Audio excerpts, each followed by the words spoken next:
Like, follow and subscribe at BeamLDN for the latest and exclusive content. Yes, people, welcome to another episode of Beam. I'm your host, JR, and today I'm joined by a lady that's really making some noise in the music industry, a lady that fuses trap and R&B, gives that vibe for everyone to listen to, the incredible Livita J. How's it going? Hi. You all right? Yeah, I'm good. Good, man. Thanks for coming through for Beam. Yeah, that's cool. Livita J, the name. Yeah. Where did it come from? All right, so this is a long story and embarrassing as well because Livita J, I made it up. Okay. I made a video about this actually on my YouTube channel. I kind of like, so Demi Lovato, I kind of like really liked her name. And I was like, oh, I want to learn name, and then it kind of, I don't know, it just came up with Livita. She was Lovato, and I was like, oh, Livita. And then like the J stands for Jessica, so yeah. That just out. Like, yeah. And I used it as a, like, just the name that I had on my socials, just so people didn't know who I was. And then I ended up getting kind of, it just kind of rolled on to like all my other socials. So it started from when I had like Tumblr and Twitter, and then I ended up taking it over to Instagram, and then it just was a name that stuck, and then everyone got used to it and calling me it. So yeah. Cool, man. Well, it's a dope name. Thank you. And so I want to talk about sort of your music, but your music started off with you actually writing poetry at a young age. Literally. So what influenced you to start writing poetry? Do you know what? I've always been like growing up quite creative. Like if it's making something, writing something. I just like in school I liked fairy tales and all that type of stuff, so it kind of just all combined. Like I just started writing. I loved making stories when I was younger, so I'd write books, make my own little magazines and stuff like that. So it kind of like, yeah, poetry just came natural, I guess. And then went on to music. Yeah. Now, when you was growing up, who influenced you musically? So it changed.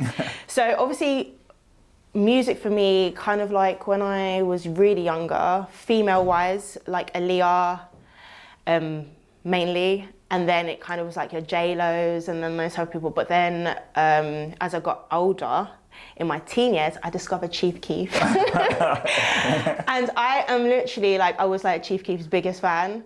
Like when he came out, his sound, there was no one doing what he was doing, different. And I was just like, what is this? And it was like rap stuff, but it was so vibey. And I was like, I like this.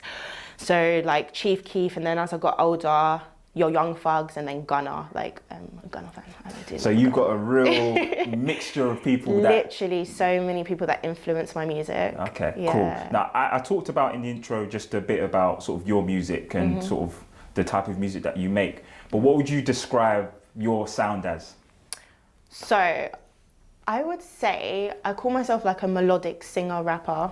So I'm not like your Mariah Careys and like your Georgia Smiths who do all the high notes and stuff, but I'm more like soft toned, like more like Aaliyah soft tone, but then like vibey, like rapper, like do the rapper stuff and the vibey, like singy stuff.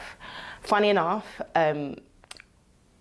I wanted to sing like more rocky, poppy music growing up. I really liked Florence the Machine. Okay. And she was someone I like, her voice, I don't know, I really liked it, but I really wanted to infuse that type of sound onto like rap, trappy music. So I wanted to have like this Florence the Machine sort of voice, or this like voice that's more poppy, but put it onto like trappy, vibey R&B music. Something so like, different. Yeah. Something different. But I don't know, like, yeah, I would call my stuff that I do kind of trap R&B, and then like pop as well, like, Okay. Well, let's talk about your debut single, She Bangs, which is a really good song, so congratulations on that. How did that come about, and sort of, what was your influences on that? So funny enough, I only started making music last year. Okay. I've been writing music for years, making music for years, like to myself, so nobody around, like my family, friends, nobody knew I was doing music. So like I would go home every day after work, school, like I'd write lyrics. I had like a lyric book and I'd make music, but I didn't think anything of it. Like I thought, okay, this is something I really like, but I don't have the confidence, or I'm not sure if people are gonna like what I do. So I didn't show anyone or tell anybody. It was only till last year when I met my other half, and he was into music, and I heard his music. I was like, oh my gosh, this is so good. And then I felt like I could show him my music, so I showed him my music, and then he was like, this is like good, this is dope. And I was like, oh my gosh, like really? And he was like, yeah, like, you know, do something about it, and kind of gave me the confidence to, like, I showed him, he said it was good, and I showed a few more people, and I ended up working with a guy called Kai, who engineers for Nath Smalls. I met with him, I said, I've got like this idea of this song. I showed him the beat and everything. We started like putting it kind of together. And then I went off after and just basically finished the song and then recorded it. And then, yeah, Shebang came out. And that was my first song that I wrote and recorded. Sick. It's done really, really well. Yeah. And if anyone hasn't listened to it, go and stream it, download it. It's on YouTube, the video's banging, so go have a look at it. Sinking in, away to pain, so caught up that I'm drowning. With your music, and those that follow you will know that you're quite transparent with your recording process. Why was it important for you to show that process to your fans? Because I know a lot of people don't show it. I think a lot of people are scared to. Obviously, when you go to record, there's things like vocals not being too great and certain things, but it's just like, it's the process before like they hear the big thing. And I don't mind like showing people that, because it's just like, you know, it's part of like my journey and like how I made my stuff. And just kind of like, if anybody was like me at the start of music, not really having the confidence, hopefully that gives them the confidence that, you know, you don't have to be perfect at what you're doing, but if you've got it and, you know, you work at it, and then like it's good.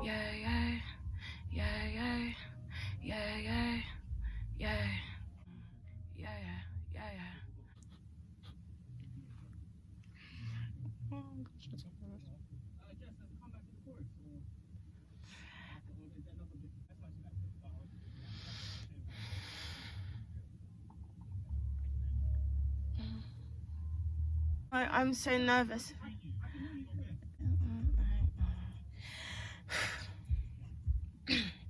the fuck is wrong with me? How about we change the song?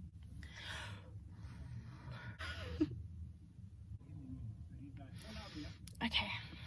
I want to talk about music in general now, because as someone who's could be termed as a new artist or just started making music, females, especially within sort of rap, R&B, they're starting to get a bit of a bad rep for over-sexualizing their music. Yeah. What's your thoughts on that? Do you have any views on that? Do you know what's so funny about this? Because I'm thinking about some of the stuff that I'm going to be releasing, and like some of it lyrically is quite, you know, but I don't see a problem with it. Like, music is music. I always say music is a way of expressing yourself, and I mean, like, you know, guys can express themselves, you know, how they want to, so why can't the girls, you know? But, you know, it's just like expressing, and like, I feel like music is something that everybody can relate to. So like, you know, you have a song, you put it out, and there's someone that's going to relate to those lyrics that you're talking about. So I don't see anything wrong with it. Like, if that's what women want to talk about and it's part of them, then why not go ahead, like, talk about it. Like, it's about being free with your music, and so if it makes you feel good and you can feel free about doing it, then why not? It's a creative process, right? Yeah. Everyone wants to talk about what they want to talk about. 100%. So. And sometimes people get tired of hearing the same things over and over again. And some of these things that the females are talking about or rapping about, so many females can relate to them. So, like, you know, and that's why they're getting so big now, because even though they receive backlash, and I think it's more on the men's side that they're receiving the backlash from, not so much the females. But like, yeah, I think it's cool. So next, I want to talk about your journey, because you mentioned that you're quite open, and you have been open on your social media about being diagnosed with MS. Yeah.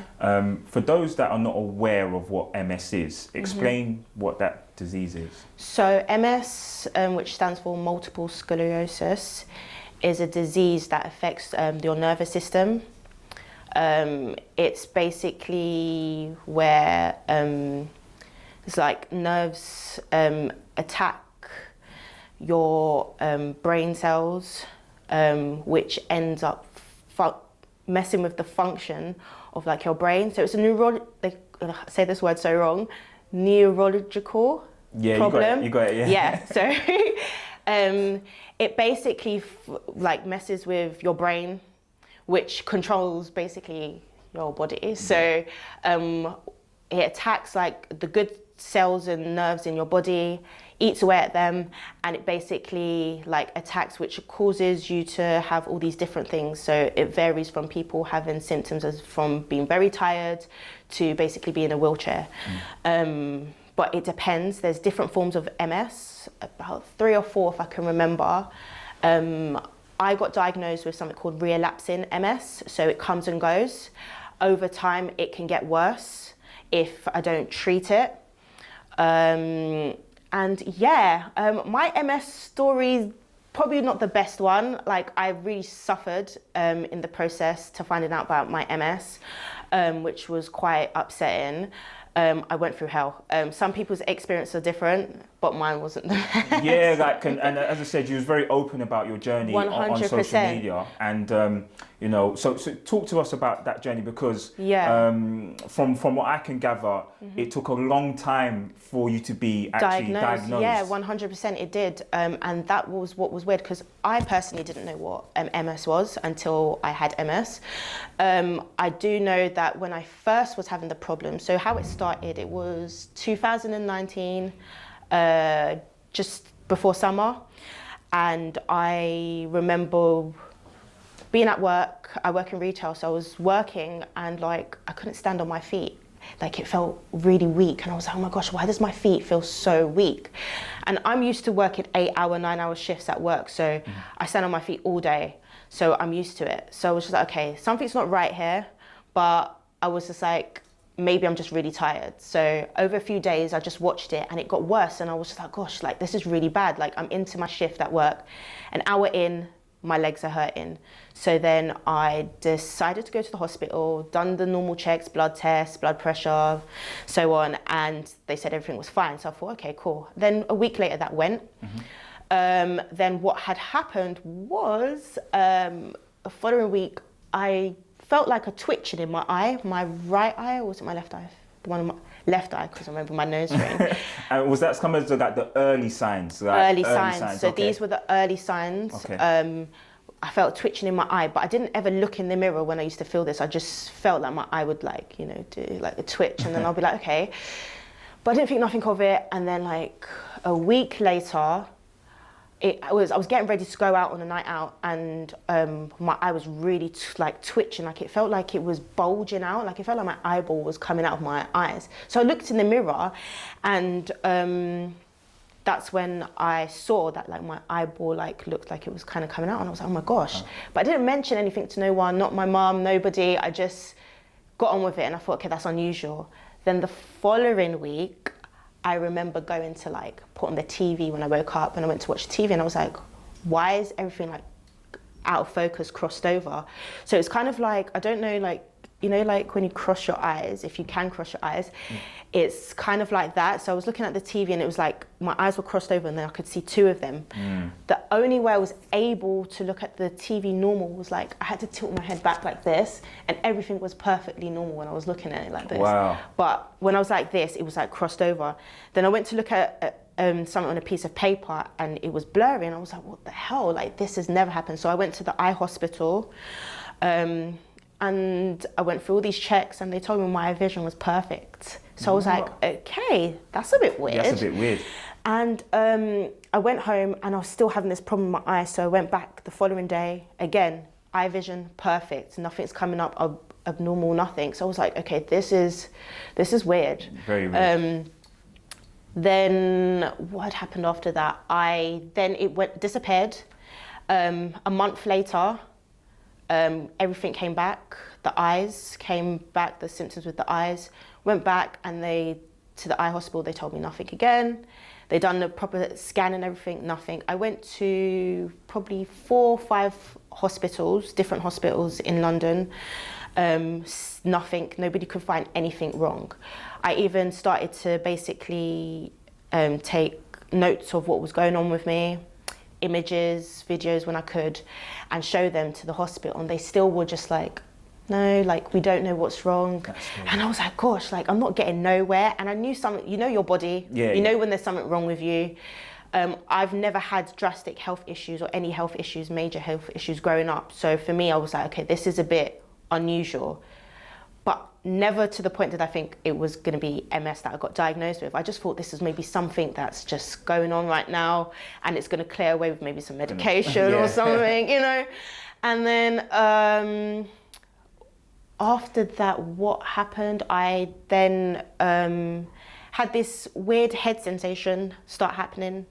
And would you say that when you started having the weird head sensation, is that classed as more sort of heavier symptoms towards MS? So when that came on, that's when it let me know that something major was wrong with me. Right.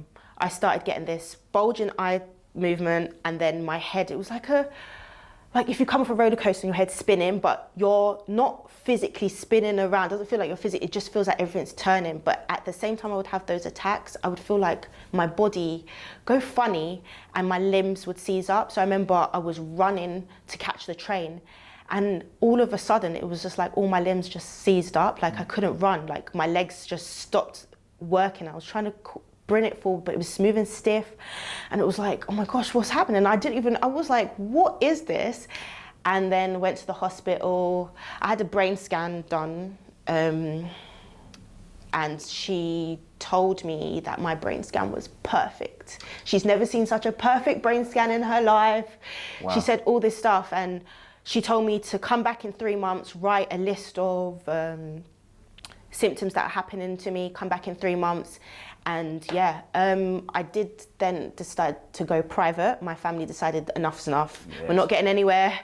We've got to go private. So I paid to see someone privately, and he told me I needed a scan of the back of my brain and my spine.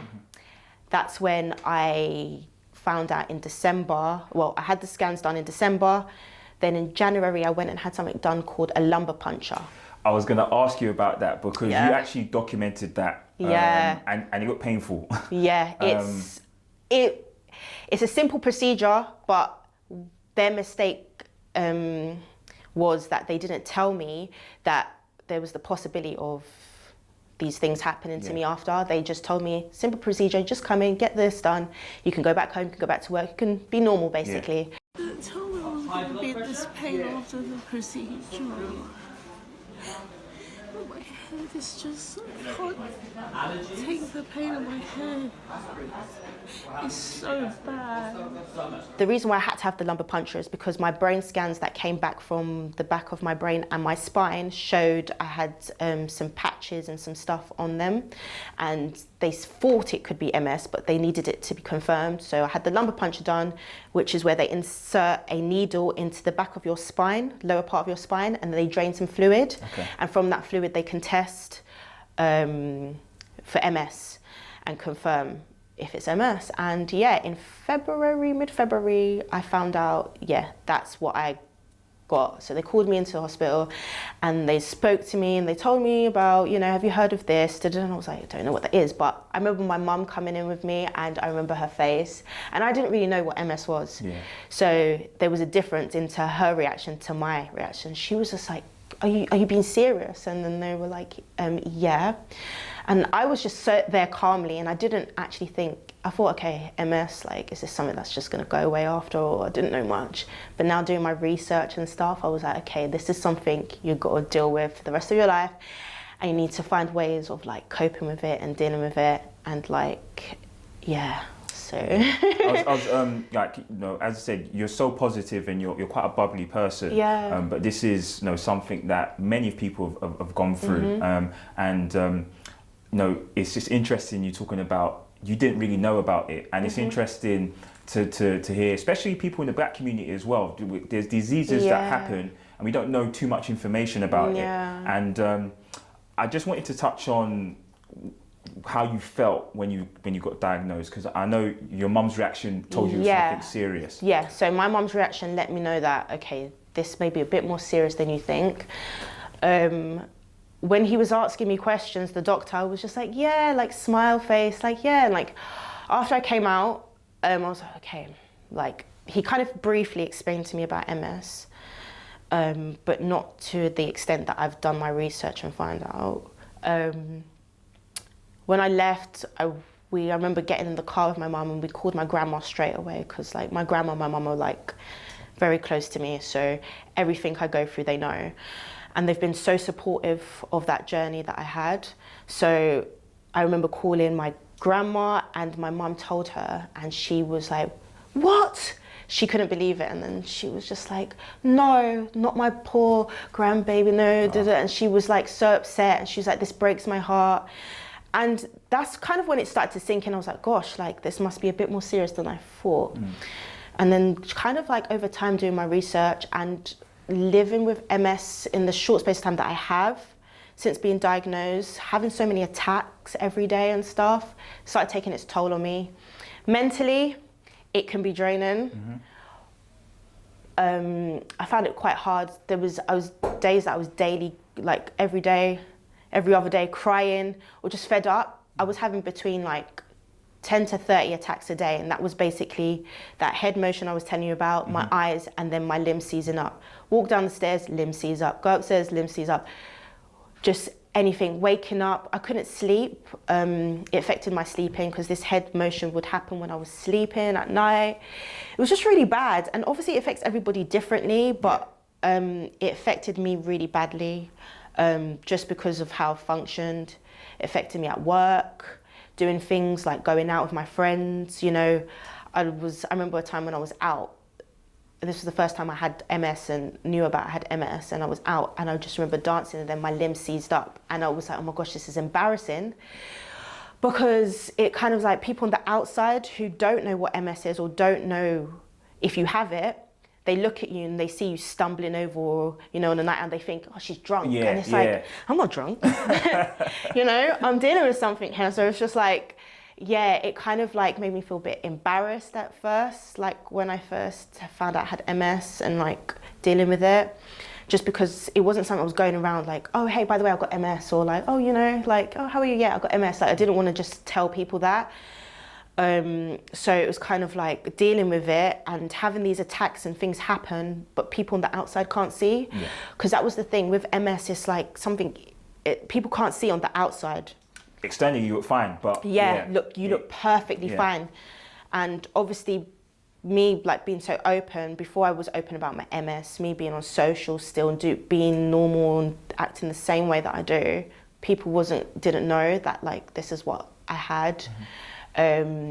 But yeah, I mean, it's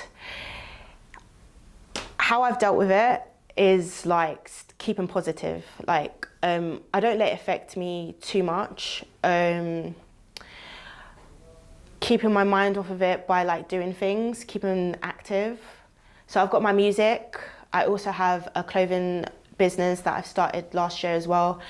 And literally, I find like if I'm in a positive headspace and I'm doing positive things, I have less attacks, less of these things happen. So sometimes I feel like it can be a mental thing as well. Definitely. So that's why it's good to keep your mental in a good place. Obviously, diet, exercise, and all that shebang as well. I was going to ask because now, what adjustments have you had to make to things like your diet, you know, exercise? Now, what adjustments have you had to make? So at first, I won't lie, I'll be honest, I wasn't making any adjustments to my eating habits and exercise and stuff like that, just because at first I didn't really know that eating well or exercising would play such a big part in making me feel better. So now that I do know that, like I have been like making sure I take vitamins. Vitamins are so important to be taken. Fruits, make sure you're having fruits daily, and healthy eating, just a good healthy diet. You can still eat your junk if you want to, which I still do, but like you can just balance it out. But exercise is the most important thing to somebody who has MS, which I found out recently. And by meeting other people with MS, I see a lot of them talk about exercise and diet has helped them. So that's just something that I need to start doing more regular in order to help me like get a bit better with this stuff. Yeah, and as I said, I think your journey and you being so open about it is really helped a lot of people. Yeah. Like I noticed that on the MS page that you created. Yeah. A lot of people sort of DM you with their Yeah, stories. they do. And I made the MS. I was having doubts about coming out about MS, but it was when I got diagnosed with MS, and I was telling my friends I got diagnosed with MS, and they didn't know what it was, and it kind of made me feel upset. I think because, like the people closest around you want them to know what you're going through and what's happening with you. And their reaction was very like, oh, okay, like, just calm, like it's a casual thing. And it was like, no, like this is something that's really affecting me now. So I made the MS awareness page to kind of educate my friends as well as people of our age group and generation who don't know it, because I know a lot of young people don't know what MS is. Yeah, now and it said it's something that even some of the things that you talk about on your page, I didn't know. So it was just interesting to understand sort of the symptoms and what potentially just to educate people that don't know what it is, just bring an awareness, because I know a lot of people don't know about it, and I know there's a lot of people that around my age or younger or older that don't know about it, that could get diagnosed with it or have these symptoms I'm going through. And I don't want them to go through that long process of discovering what it is that I went through. So just picking up on these little signs that I went through and showing people, then hopefully if they get these sort of symptoms and stuff, they can check up on it earlier and get it sorted before. Perfect. Yeah. We're going to put the link for your MS awareness page here. So, like I said, what you're doing is a great thing for other people. So, anyone wants more information about MS, please sort of check it out on your page. Yeah. I want to talk about social media. It could be said that you was one of the early influencers on social media. Yeah. And I watched one of your blogs on YouTube, and you talked about your relationship with social media quite candidly, actually, in terms of how you first started getting into it and how it's changed for you over the years. So just talk about that, because it was interesting. Like, I would say so I've been somebody that's been on social media for years. Growing up, my parents were kind of strict, so I wasn't allowed out. When my friends and people I know were going out to like underage raves and all this stuff, I wasn't allowed out. So I was at home and I was like, what can I do? Like, there's nothing I can do. I just literally lived on the internet, and I lived on YouTube and all these social things. So I had things like Tumblr and Twitter. I had all these things before people were actually really on it. I was probably one of the first people in the UK, I feel like London, amongst the younger generation of people, to have Instagram. Okay. I had Instagram, and I stemmed from Tumblr and had a following on Tumblr, but my following was like American people. I then transitioned to Instagram, and then the people that followed me from Tumblr came to my Instagram, followed me from there. So at first my Instagram was kind of, my following was kind of like American. So I don't know if you noticed, but in my bio, my Instagram, it says, oh snap, she's British. So a lot of the questions I would get when came about on Instagram, first of all, it was like, people in my comments would be like, oh damn, she British, oh snap, she British. And it was just like, okay, yeah, I'm like, a lot of people thought I was American. Okay. Just because of kind of the way I took my pictures and stuff. So I kind of run with that, and I was like, oh, I like that. Like, okay, so like, that's my thing to go by. Like, oh snap, she's British. Like, it's like, yeah, I'm British, like, I'm American. So when I was on Instagram, I just was posting pictures how I would, because on Tumblr it was more about pictures, posting photos and stuff. So I brought that over to Instagram, and I feel like people weren't really taking pictures like the way I was. I used to take pictures quite in a certain way, like I would very artsy or kind of dramatic sometimes, but and I guess people just started following me, and there was a lot of pages. There was these pages that used to post you, like beauty pages or pages on girls, and post all these different girls. And there was a lot of American pages or some startup British ones, and people just started following me from that. And then I remember I got asked if I wanted. I know somebody asked me to do a music video for them. Okay. And I was like, oh, I've never thought about doing a music video. You want me to be in the music video? Okay, that's weird. Okay, why not? I'll do it. And I done my first music video, and then after that, someone asked me, "Oh, can you interview this person for me?" And I was like, "Oh, interview?" Like, I never thought about interviewing, but let me give it a go. So people started DMing me and stuff about all these different things that I never thought about doing. And it was just the start when I thought, I'm one of those people that like to like give things a try, give it a go, see how it goes. And I just started just dipping my hands into different things, trying different things.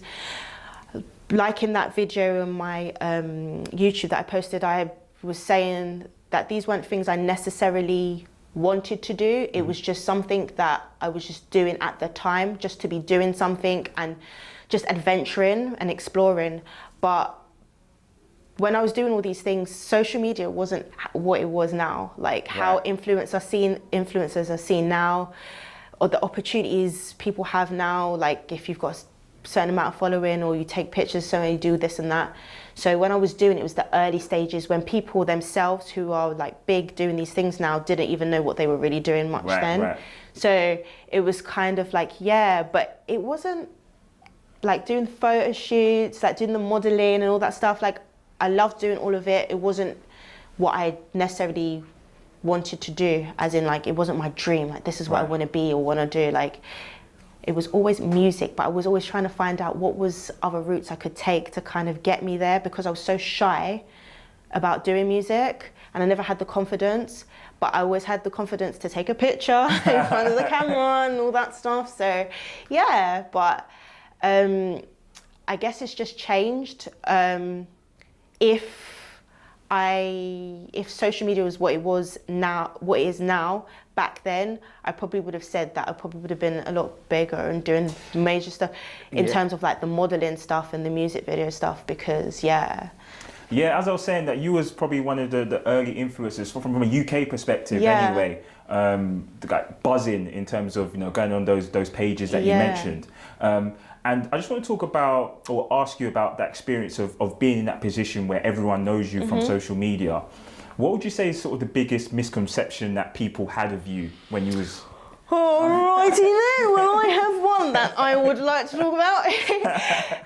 You know, when I remember one time I went to go get some milkshake with my friends, and I was driving, and at the time my car that I had was like a banger. It was like my first car, you know, my dad got me, and it wasn't like the most fanciest car. And I just remember like going to get milkshake, and then we was walking back to my car, and I remember these two girls following, like I felt they were following me from like inside like the shopping mall. And I remember going towards my car, and I remember one of them like, is that the car she drives? And then laughing, and then she walked off, and then I was like, sorry, like, okay, so I knew automatically she was somebody that followed me from social media. But I thought, what perception do I give off on social media to make you think that I was having this luxury life that was driving like a luxury? Do you know what I mean? Like, you know, like people forget, and it even took me to the point where I went through my socials and was looking at what I'm posting, and I was like, gosh, I don't even post anything. I've never been one of these girls that posting designer stuff all the time, and you know, like, so it was just like, why would she get that perception?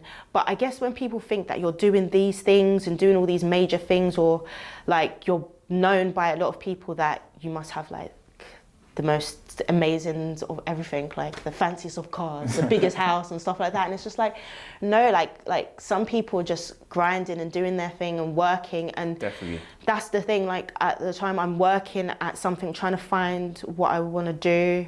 And I'm young, you know, like I'm not like really old. I'm still grinding and finding out what things work for me, what I want to do.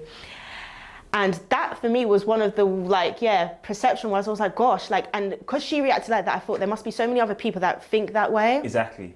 And that was kind of like, it did at first make me feel some type of way, but then I was like, I don't care. Like, you know, I don't mind, like, you know, me driving my old little crappy car is fine because it's getting me from point A to B, and like, I'm living, I'm good, and exactly. So that's the main thing. And you know, as I said, it's interesting for someone that's been through that experience just to feel how it is on the other side, because you know, when people scroll through Instagram, you see so many people doing certain things, and we think they've got this lavish lifestyle. But 100%. It's interesting that you were just so. Yeah, I mean, there is the people that do have this lavish lifestyle on Instagram, and they actually do live this lavish lifestyle. But then there's the people that pretend, and you know, each to their own, but not for me, you know. So because, like, you know, when it comes down to it, like, in reality, when these people see you and you end up having to bring these people around you, or you're doing things and they really see that this isn't really what you're about, it's like fake, and it's just like, what's the point? Just be you from the get-go, and then no one can really say anything to you about anything because you're just being you. Yeah, like, I said, it's interesting, but I appreciate you being so open about it because you see a lot of people on Instagram faking it, so it's interesting. I want to touch back on your music because you've just released another single called Time. So talk to me about that, man. How did that come about? So Time is so Shebang was a bit more of a upbeat, more fun song. Shebang was about falling in love with a bad boy. Time is completely different. This was something I kind of like wrote from personal experience in life. Time was about, basically, there was a time in my life where I kind of like was drinking excessively on nights out and getting really drunk. But we've all been there. Yeah, we've all been there. And it's basically about, like, the reason behind me being and doing all those things was because I was going through some bad times in my life. And I kind of, like, my result to dealing with it was kind of drinking on nights out, getting really drunk with my friends, and like it would make me forget about everything. But it was just about the people on the outside. So people see me getting drunk and stuff, but just thinking, oh gosh, she just gets drunk, and not knowing that I'm dealing with something, but wasn't really expressing that to people. So that song is basically about a time in my life where I was doing all that, and it's basically explaining while I was doing this, because like going through dark times, hard times in my life. Time, I've actually got a music video that I'm shooting at the end of the month for that song, and it will tell a bit more into it. Like, so I know some people, they listen to music and don't really listen to the lyrics until they see the video. So I know that one, not a lot of people have heard. Obviously, a lot of people are playing and listening to Shebang at the moment, but when they hear Time, they gonna see. Well, listen, again, as I said, I've listened to it. It's a good track. I said, looking forward to the video. And go and stream it, man. It's on Spotify at the moment. Yeah, it's on Spotify, all major streaming platforms. Spotify, Apple, all of them, Tidal. Cool. Cool. Party until the dance will start, party until my heart comes out, party until my heart gives out, party until I can't get up. How have people been receiving your music? Because people that followed your journey may think, oh, that's Livita J, she was the influencer, and now she's doing music. Like, how have people received your music? See, that's another thing I thought about, because I was just like, gosh, I've done so many different things, and I know a lot of people have seen me do so many different things. They're like, oh, she's trying music now, and it's like, I do things but don't stick to them. But music is something I've been passionate about really doing secretly. I just didn't have the confidence to do it. The reception, I'm quite taken back by, because I've been so nervous to do this music thing for so long. Like, I didn't have the confidence, none of it. And I was so scared because I thought people are not going to get my sound. They're not going to get the type of music I'm doing. And there's not really, I wouldn't say there's really anyone or much people from the UK doing this kind of music and the sound I'm doing. So I was like, even more. Like, in America, they'll get it, because the sounds, that's kind of like what I was influenced by, those, like I said, Gunners and like Chief Keefs and those people. But over here, they're gonna get it. And I'm so shocked that like the reception I've had from my first debut song, like so many people like it, and they're like, this is different, like, this is vibey, like there's no one doing this, like they like it, and they're like, stick to it. And everyone's just been like, stick to it. You need to actually go through with this. And I'm like, funny enough, I actually am. That's the plan. No, stick with it. And as I said at the start, you're really starting to make some noise in the music industry. I said your debut single was received well, obviously followed up with Time. So very much looking forward to what's coming next. What advice would you give to an aspiring artist like yourself, someone that writing music for a long time, didn't have the confidence to actually showcase it to the world, What advice would you give to someone who's been in that position and is probably thinking about, you know what, I want to drop my debut single soon? I would say, and this is because it's easier said than doing it though, but I would say just do you. Like, if this is something you really want to do, just do it, because you just never know how people are going to react. And if it's something that you really are passionate about, if you keep working at it and working at it, you'll get somewhere with it. So don't think about, oh, people are going to not like it and stuff. Just do it, because everyone's unique in their own way with the different things that they come with. And just because there might be 5 or 6 people that say that they don't like it, there might be 10, 11 people that'll be like, nah, this is it. I like this. So just go for it and take risks and try stuff. Like, I'm one of those people that like trying stuff, and I always say to people, try.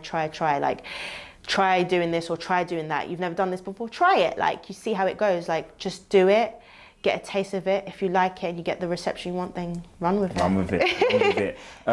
So moving forward, we talked about the video, we've talked about the latest single. Yeah. What else you got coming up? What's happening with you moving forward? I've got loads of things planned. Like I said, I write my stuff myself. My music, I write it myself. Like, I get my beats myself. Like, I just put everything together myself. So I've got so many songs to put together. I plan to do like a mixtape by this year, so everyone can hear kind of like what I've got going on. I have a song I plan to release in May as well, a new song. So there's just so much adventures I've got going on. There's a team of people that I work with as well, that you can find them on Instagram. They're called 5144. Shouts out to them. There's a team of us, so I work with other artists. We work together as a collective, and we're bringing out a tape. So 2 of my songs are going to be on that tape, which is coming out in May. Is it May? Yeah, I think it's May. It features so many songs from myself and the other artists on there. And yeah, it's going to be good. Like, what we're doing as a collective and a like team of people, like, we've got some sounds that no one really in the UK is really doing. So I'm hoping that it takes off for us. I love all the songs that everyone's doing and myself, so I know that the right people, they hear it, they'll love it, and they'll do good. Yeah. Livita, thanks a lot for coming through. Really appreciate you being so open with your journey. Where can people find you, find out more about your music and MS and what you got going on? Okay, so on all my socials, it's at Livita J, so that's LIVITA J. But I'm not on Twitter, so that will just be like your Tumblrs, your Instagram, YouTube, Livita J. My MS page is LivitaJ_MS. Everything you can find in the bio of my Instagram page. I also, my top that I'm wearing is from my brand, my clothing brand that I started last year, called Bew. You can find that on Instagram as well, Bew Official, but everything is linked in the bio on my main Instagram page, so you'll find it all there. Sick. Well, Livita, thanks again. Really appreciate you coming through, and yeah, looking forward to what we've got coming up next. Thank you for having me.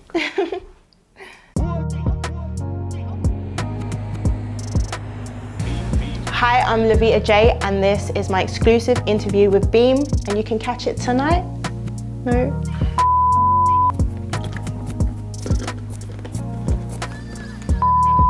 Hello.